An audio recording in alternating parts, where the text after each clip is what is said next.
तुम्ही आज पाहणी करायला आलेला आहोत.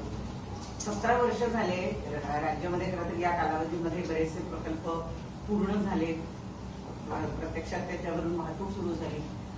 या रस्त्याला नेमकी काय अडचण आहे की इतके वर्ष होऊ नये? इथे स्थानिक जे आमदार बिमदार सगळे लोक जी मंडळी आहेत, राजकीय हस्तक्षेपामुळे या सगळ्या गोष्टी होत नाहीयेत. मागे मी एकदा नितीन गडकरींना मी फोन केला होता या बाबतीत. मी त्यांना विचारलं होतं, मी एकदा बोललो पण होतो. गडकरींनी मला याचं उत्तर दिलं होतं की कॉन्ट्रॅक्टर कंटाळून निघून गेले. आता नितीन गडकरी जे या रस्ते आणि ह्या सगळ्या गोष्टींचे केंद्रीय मंत्री आहेत, ते जर समजा कोकणातल्या कंत्राटदारांबद्दल कंटाळून निघून गेले असं जर म्हणत असतील तर ते कंटाळले कोणामुळे, कशामुळे कंटाळले? आतापर्यंतचा रिवाज असा आहे की तुम्हाला जर रस्ता बांधायचा असेल तर ज्याला लँड ॲक्विजिशन म्हणतो, ती लँड ॲक्विजिशन ही सरकारने करून द्यायची असते आणि मग पुढे कंत्राटदार ती गोष्ट करतो. हे सगळे रस्ते करत असताना प्रत्येक वेळेला हाच प्रॉब्लेम आलेला आहे की जागा संपादित केलेली नाही, कंत्राटदाराला कंत्राट देऊन मोकळे झालेत, पैसे गेलेत, पैशातनं त्यांचे टक्के गेलेले आहेत आणि रस्ता तिकडेच आहे. हे वर्षानुवर्ष ह्याच गोष्टी होत आल्या, अशाच होत आहेत. आत्ता नवीन बांधलेल्या रस्त्यावर मी आलोय, काय अवस्था आहे नवीन बांधलेल्या रस्त्याची? मला आता हे काहीतरी त्या इथे घेऊन जातात कुठे त्या बायपास, तर मी त्यांना तेच विचारलं, म्हटलं नुसत्या एका बायपासने काय होणार आहे? बनवलेला रस्ता, नवीन बनवलेला रस्ता हा पण जर खराब होणार असेल त्या बायपासने काय होणार आहे 2 किलोमीटरच्या? काय आपण राज्य म्हणून हे माझ्या राज्यातलं आहे, हे नीट व्हायला पाहिजे, चांगलं व्हायला पाहिजे, याच्या दृष्टिकोनातनं विचार न करता याच्यातनं टक्के किती मिळतील या गोष्टींवरतीच जास्ती विचार आहे. आमच्या जमिनी कशा विकल्या जातील, जमिनी घेऊन ठेवायच्या, हेच व्यवहार नुसते सुरू आहे. तो बाकी काय सुरू आहे मला जरा सांगा महाराष्ट्रात? आता हे 3ऱ्या मुंबईचं केलंय, बरोबर आहे. आता हे 3रे मुंबई हे सगळ्यात जास्ती महत्वाचं आहे. ही 3री मुंबई आता काय 3री मुंबई काय 2री मुंबई काय चालू आहे, ह्या 3ऱ्या मुंबईची जाहीर केले. आता मी तुम्हाला साधी गोष्ट फक्त वाचून दाखवतो. या 3ऱ्या मुंबईमध्ये काय गोष्टी येणार आहेत तर इथे educational city, medical city, sports city, data centre, global capability centre, संशोधन संस्था आणि बीकेसी पेक्षाही मोठं व्यावसायिक केंद्र उभारलं जाणार आहे. आंतरराष्ट्रीय विद्यापीठ, जागतिक तंत्रज्ञान कंपन्या आणि उच्च मूल्य सेवा उद्योगांना आकर्षित करण्याचा प्रयत्न सुरू आहे. म्हणजे इथे 3ऱ्या मुंबईमध्ये तुम्हाला काय आणायचंय हे महाराष्ट्राला माहिती आहे का? महाराष्ट्राची मुलं मुली तयार आहेत का या गोष्टींसाठी? म्हणजे आपल्याकडचा जो कोणी शेतकरी आहे, आपल्याकडचा जो कोणी जमीनधारक जो आहे, तो फक्त माझी जमीन मालक एवढाच राहणार आणि त्याच्या समोर ही 3री मुंबई उभी राहणार, काय ह्याला काही करायचंय ते, आणि तो फक्त बघत राहणार. म्हणजे या संपूर्ण पेण, पनवेल, उरण ह्या सगळ्या भागातली जी रायगड जिल्ह्यातली जी मुलं आहेत, मुली आहेत, त्यांना काही सांगणार आहोत का आपण? त्यांना काही तयार करतोय का आपण की परत बाहेरच्या राज्यांमधून लोक येणार, पुन्हा इथे नवीन वसाहत होणार? आज जे पुण्याची वाट लागली आहे, जी आपल्या बाकीच्या शहरांची जी वाट लागते, बाहेर कळतंय, बाहेरच्या राज्यांमध्ये कळतंय की काय होणार आहे, त्याप्रमाणे त्यांच्या पोरापोरींना तयार करतायत ते आणि महाराष्ट्रात पाठवत आहेत. आणि आमच्या महाराष्ट्रातल्या मुला मुलींना काही माहित नाही की इथे काय होणार आहे, काय घडणार आहे. त्यांना कोणतीही गोष्ट सांगितली जात नाहीये की बाबा तुम्ही कुठच्या गोष्टींच्या तयारीला लागा, आपल्याकडे काय गोष्टी येणार आहेत, काही माहिती नाहीये. शहरं उभी करायची, रस्त्यांची वाट लावून टाकायची, त्याच्यामध्ये जमिनी विकायच्या आणि जमिनी विकणे एवढा एकमेव धंदा महाराष्ट्रात सुरू आहे आता. कोकणात तर सर्वात जास्ती. कधी कधी वाटतं आता कुठच्याही डेव्हलपमेंटला विरोध करण्यासारखं काही नाहीये, परंतु कोकणाची परिस्थिती पाहिली तर डेव्हलपमेंट नको अशी परिस्थिती आहे आज. कारण ती जर समजा स्थानिक लोकांच्या जर वाट्याला येणार नसेल तर ही डेव्हलपमेंट काय करायची?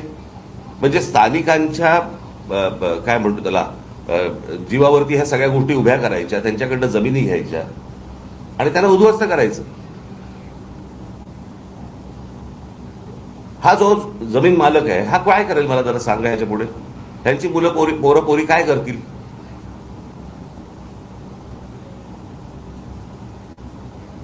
काय चाटायचे ते रस्ते? आमच्याकडची जमीन, आमच्याकडचं पाणी, आमच्याकडची वीज आणि ह्याच्यावर पोचले कोण जाणार? बाहेरचे. महाराष्ट्रामधल्या मुलामुलींच्या उपयोगाची जर समजा प्रगती, डेव्हलपमेंट ही जर होत नसेल, काय चाटायची ती प्रगती?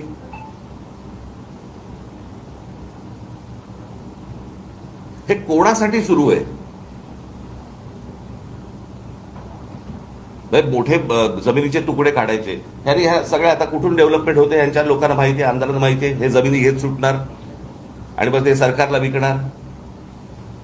मग सरकार कोणाला तरी अजून कुठचे उद्योग अदानी बिदानी देणार, त्याच्या घशात घालणार. हे सुरू आहे. आपण आपली पत्रकार परिषद घेत बसू. मला असं वाटतं स्थानिकांना ही गोष्ट समजणं गरजेचं आहे. त्यांनी या गोष्टींना विरोध करणं गरजेचं आहे.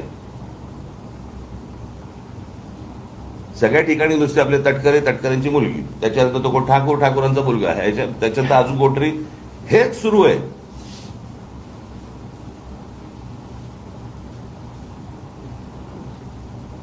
आणि आमच्या लोकांना समजत नाहीये की काय प्रकारचं पुढे काय त्यांच्या समोर आयुष्यात वाढून ठेवलेलं आहे. का आई नाही अंधक का? निवडणुकीच्या तोंडावरती फक्त पैसे घ्यायचे आणि काही जे काय आता पैसे वाटायचे, बस मतदान होत आहे. आमदार निवडून येत आहेत, खासदार निवडून येत आहेत, आमच्या पायाखालच्या जमिनी जात आहेत, जाऊ देत. असाच महाराष्ट्र विकला जाणार. सर्वाधिक उद्योग किंवा सर्वाधिक गोष्टी या रायगड जिथे आपण आहोत या संपूर्ण परिसरामध्ये मोठ्या प्रमाणात होताना दिसत आहेत. पण इथेच पालकमंत्री पदावरून वाद सुद्धा सातत्यानं, मला ते फालतू गोष्टी आहेत, त्या अत्यंत फालतू गोष्टी आहेत. पालकमंत्री, पालक म्हणजे कोण? आईबाप ना. यांना आईबाप मानायचे का? माझं मत आहे सरकार नावाची एक गोष्ट असते. सरकारने ह्या गोष्टींचे निर्णय घ्यायचे असतात. सरकारने आपल्या लोकांचं जे काही हित आहे ते सांभाळायचं असतं. हे काय पालकमंत्र्याचं काम नाहीये ना. म्हणजे आता त्या सिंगापूरच्या कुठच्याही कंपनीला सांगितलेलं की 30 आठवड्याच्या आत आम्हाला संपूर्ण आराखडा आखून द्यायचा आहे. माहितीये का रायगडला? आमच्या मुलामुलींना माहिती आहे का कोणत्या प्रकारचे जॉब्स येणार आहेत? काही कल्पना आहे का आपल्याला? काही माहिती नाहीये.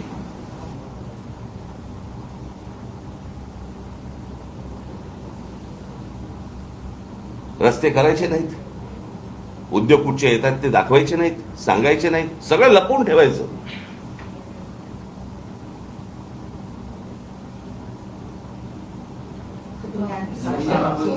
सोयीस्कर सर्वसामान्य लोकांना अंधारात ठेवलं जाते. अर्थातच. मग म्हणजे काय? ते कोणाच्या ते उद्योगपतींच्या हिताचं सगळं सुरू आहे ना. अजून काय सुरू आहे? साहेब 1 जून पर्यंत 1 जून 2026 पर्यंत हे सगळं काम होईल अशी ग्वाही सुनील तटकरे यांनी दिली होती. मंत्री भरत गोगावले यांनी पाहणी सुद्धा केली होती. 15 वर्ष ऐकतोय ना आपण. हे किती वाया झाले आतापर्यंत? आत्ता ही परिस्थिती आहे, बरोबर आहे. परत तुम्ही उद्या येणारच आहात गणपतीच्या वेळेला. मग आमच्या चाकरमानी कसे अडकले आहेत आणि मग कसे खड्डे पडले आहेत. वर्षानुवर्ष ते, मला असं वाटतं 15 वर्षापूर्वीचं फुटेज काढून जरी तुम्ही आता दाखवलं तरी तेच आहे. नवीन कशाला पाहिजे तुम्हाला?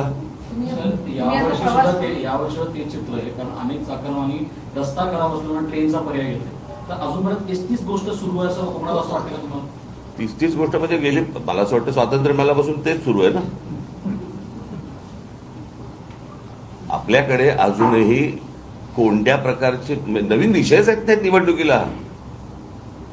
आम्ही नोकऱ्या देऊ, आम्ही पाणी देऊ, आम्ही रस्ते देऊ, हेच सुरू आहे अजून. मी मागे एकदा माझ्या मुलाखतीमध्ये मी सांगितलं होतं, मी एकदा स्वित्झर्लंडला गेलो होतो, बरीच वर्ष झाली त्याला. आणि तिथे गेल्यानंतर मला सगळी तो देश फिरत असताना मला पहिला प्रश्न पडला, तिथला विरोधी पक्ष भांडतो कशावर? सगळं सुंदर आहे, सगळ्या नोकऱ्या आहेत, गाड्या आहेत, सगळं छान आहे. मग तिकडचा विरोधी पक्ष काय म्हणतो, काय देऊ? आपल्याकडे हेच सुरू आहे वर्षानुवर्ष. आपण त्याच विषयांवरती निवडणुका लढतो, तेच विषय सुरू आहेत. काही त्याच्यामध्ये बदल नाही. तुम्ही आता तिसऱ्या मुंबईवरती बोललात, परंतु मुख्यमंत्र्यांकडून असं वारंवार सांगितलं की जेव्हा कुठे विकास होत असेल तेव्हा सुरुवातीला विरोधकांकडून विरोधच होतो, त्यानंतर अरे विकासाला विरोध नाहीये. माझं म्हणणे, माणसांना अंधारात ठेवू नका. इथल्या मुलामुली आपण तेच बोलतोय का? साहेब, एक प्रश्न. माणगाव आणि रोहा यामध्ये मुंबई दिल्ली कॉरिडॉर येणार होते आणि त्यासाठी शेतकऱ्यांची सुरुवातीला भूसंपादन जागा काढण्यात आली आणि तेव्हा सांगण्यात आलं होतं की रासायनिक जे कारखाने आहेत ते येणार नाही. मात्र आता प्रत्यक्षात जे आहे ते रासायनिक कारखाने अरे मी मागे पण एकदा इथे कोकणामध्ये आलो असताना मी म्हटलं होतं की तुम्ही हे जे उद्योग येत आहेत ह्यांच्यामध्ये पार्टनर व्हा. कळलं का? तुम्ही जमिनी विकून तुमचा विषय संपला. आपण एक त्यातलं सुंदर उदाहरण जर समजा आपण बघितलं तर पुण्यामध्ये मगरपट्टा, बरोबर आहे. सगळे शेतकरी एकत्र आले, सगळ्या शेतकऱ्यांनी मिळून एक मोठ्या प्रकारचा एक प्रकल्प उभा केला, बरोबर आहे. ते जमीन मालकही राहिले आणि प्रकल्पाचे मालकही राहिले. मग ही गोष्ट आपल्या महाराष्ट्रात इतर ठिकाणी काय नाही होत?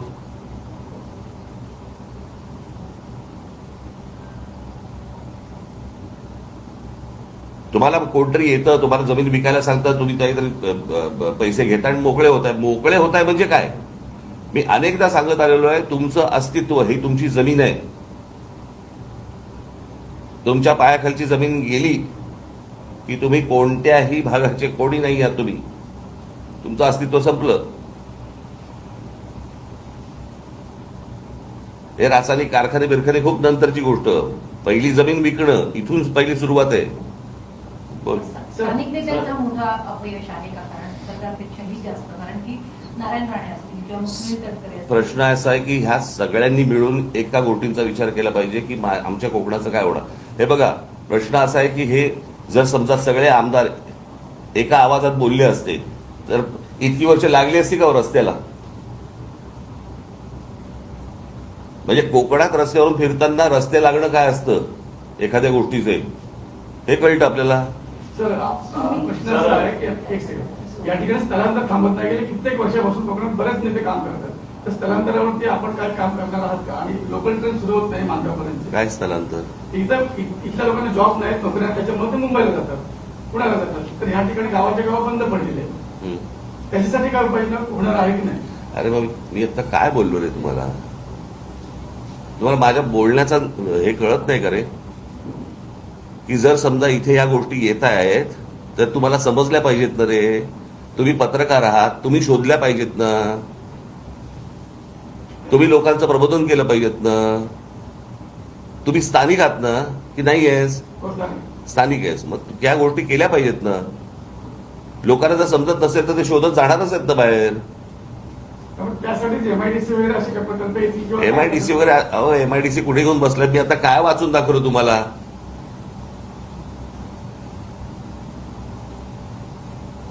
सरकारचं इथे काय आणायचं चालू आहे आणि इथल्या लोकांना, स्थानिकांना माहिती नाहीये इथे काय येणार आहे.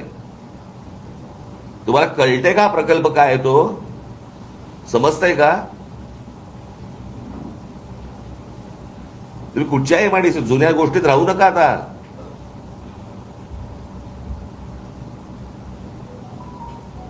सर, मुंबई गोवा महामार्गावर खारपाडा आहे आणि सुकेळी किल्ला अशा 40 किलोमीटरच्या अंतरामध्ये टोल आहे आणि त्याचा भूदंड मोठा पडणार आहे. अशातच एकदा सर तुम्ही सांगितलं की केंद्रीय मंत्र्यांनी स्वतः हात टेकलेले, मग याच्यात सोल्युशन काय आहे?